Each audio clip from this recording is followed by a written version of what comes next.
Actor Sri அவர்களை மீட்க மீட்பு குழு ஒன்று ரெடியாகி இருக்கு அப்படிங்கிற தகவல் சமீபத்தில் வெளியாகி ரொம்பவே வைரலாக போய்கிட்டு இருக்கு. என்ன நடந்திருக்கு அப்படிங்கிற கம்ப்ளீட் டீட்டெயிலை தான் இந்த ஒரு வீடியோவில் நம்ம பார்க்க போகிறோம்.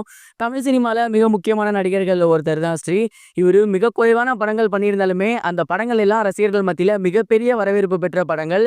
குறிப்பாக சொல்லணும் அப்படின்னா வழக்கு எண் 18 கீழ் 9, மாநகரம், இது மட்டும் இல்லாமல் சமீபத்தில் வந்திருந்த இருக்கப்பட்டு அப்படின்னு இந்த படங்கள் எல்லாமே வணிக ரீதியாகவும் சரி விமர்சன ரீதியாகவும் சரி மிகப்பெரிய வெற்றி பெற்றிருந்துச்சு. கடைசியா அவர் நடிச்ச படத்துல அவருக்கு சம்பளம் கொடுக்கல அப்படின்னும், அதனால அவரு விரக்தியில ரொம்பவே வேற மாதிரி மாறிட்டாரு அப்படிங்கிற மாதிரியான தகவல் வெளியாகி இருந்துச்சு. குறிப்பா அவரோட சோசியல் மீடியால அவர் போட்டிருந்த போஸ்ட்லாம் பார்க்கும்போது இவருக்கு என்னாச்சு, ஒருவேளை மனநலம் எதுவும் பாதிக்கப்பட்டுருச்சா அப்படிங்கிற அளவுக்கு ரசிகர்கள் எல்லாருமே நினைக்க ஆரம்பிச்சிட்டாங்க. இந்த ஒரு விஷயம் சோசியல் மீடியால ரொம்பவே வைரலா போகவே ஒட்டுமொத்த தமிழ் சினிமாவின் பார்வையும் ஸ்ரீ பக்கம் திரும்பி இருக்கு. குறிப்பா ப்ரொடியூசர் SR பிரபு அவர்கள் சமீபத்தில் அவரோட சோசியல் மீடியா பேஜில் போஸ்டர் ஒன்று ஷேர் பண்ணியிருந்தாரு. அந்த ஒரு போஸ்டர்ல அவர் என்ன சொல்லியிருக்காரு அப்படின்னா, நீங்க யாராவது ஆக்டர் ஸ்ரீயை பார்த்தாலோ இல்ல இருக்க இடம் தெரியும் அப்படின்னாலோ தயவு செஞ்சு எங்களை கான்டாக்ட் பண்ணுங்க. நாங்க அவரை மீட்டு அவரை நல்லபடியா மாத்தணும்னு நினைக்கிறோம். நாங்க முயற்சி பண்ணிட்டு இருக்கோம். இப்போ வரைக்கும் அவர் எங்க இருக்காருன்னு தெரியல. அவரோட நண்பர்களும் முயற்சி பண்ணிக்கிட்டு இருக்காங்க. நாங்க ஒரு பிரைவேட் ஏஜென்சி கிட்ட பேசியிருக்கோம். அவங்க அவரோட இன்ஸ்டாகிராம் ஐடியை கண்டுபிடிச்சு அது எங்க இருந்து பதிவிடப்படுது, அவர் எங்க இருக்காரு அப்படிங்கிற முயற்சியில் ஈடுபட்டிருக்காங்க. அதற்கு முன்னதாக நீங்க யாராவது பார்த்திருந்தாலோ இல்ல அவர் எங்க இருக்காருன்னு தெரிஞ்சிருந்தாலோ தயவு செஞ்சு எங்களை கான்டாக்ட் பண்ணுங்க. இதே மாதிரி விட்டா அவர் ரொம்ப மோசமா போயிடுவாரு. ஸோ அவரை மீட்டு நாங்க பழையபடி அவரை நல்லபடியா மாத்தணும்னு நினைக்கிறோம். ஏன்னா ரொம்பவே ஒரு நல்ல நடிகர், நல்ல கலைஞர். அவருக்கு இந்த மாதிரி ஆகியிருக்கு அப்படிங்கும்போது ரொம்பவே கஷ்டமா இருக்கு. ஒரு தமிழ் சினிமா ரசிகனா கண்டிப்பா இதை நம்ம பண்ணியே ஆகணும். தயவு செஞ்சு இதை எங்களுக்காக பண்ணுங்க அப்படிங்கிற மாதிரி சொல்லியிருக்காங்க.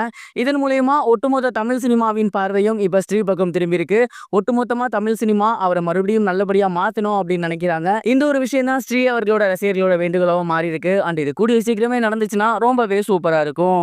இது ஒரு புறம் இருக்க, ஆக்டர் பிரதீப் ரங்கநாதன் அவர்களோட அடுத்த படம் எப்போ ரிலீஸ் அப்படிங்கிற தகவல் சமீபத்தில் வெளியாகி ரொம்பவே வைரலாக போய்கிட்டு இருக்கு. பிரதீப் ரங்கநாதன் லவ் டுடே மற்றும் சமீபத்தில் வெளியாகி இருந்த டிராகன், இந்த 2 படங்களோட மிகப்பெரிய வெற்றிக்கு அப்புறம் கவனிக்கப்படக்கூடிய ஹீரோவா மாறி இருக்காரு.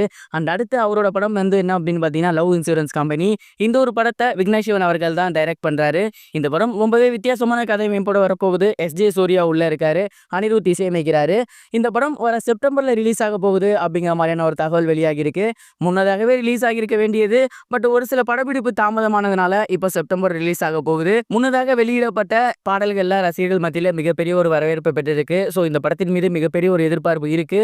இதெல்லாம் தாண்டி மிகப்பெரிய ஒரு முக்கியமான விஷயம் என்ன அப்படின்னா, பிரதீப் ரங்கநாதன் முன்னாடி பண்ண 2 படங்களுமே சூப்பர் டூப்பர் ஹிட், 100 கோடி கலெக்ஷன். ஸோ இந்த படம் மிகப்பெரிய ஒரு வெற்றியை அமையுமா, விக்னேஷ் சிவனுக்கு மிகப்பெரிய ஒரு கம்பேக்கா இருக்குமா அப்படிங்கிறத பொறுத்து இருந்து தான் பார்க்கணும். அண்ட் பிரதீப் ரங்கநாதோட 3வது படத்தை பத்தி நீங்க என்ன நினைக்கிறீங்க, எதிர்பார்த்துட்டு இருக்கீங்களா? மறக்காம கமெண்ட் பாக்ஸ்ல ஷேர் பண்ணுங்க.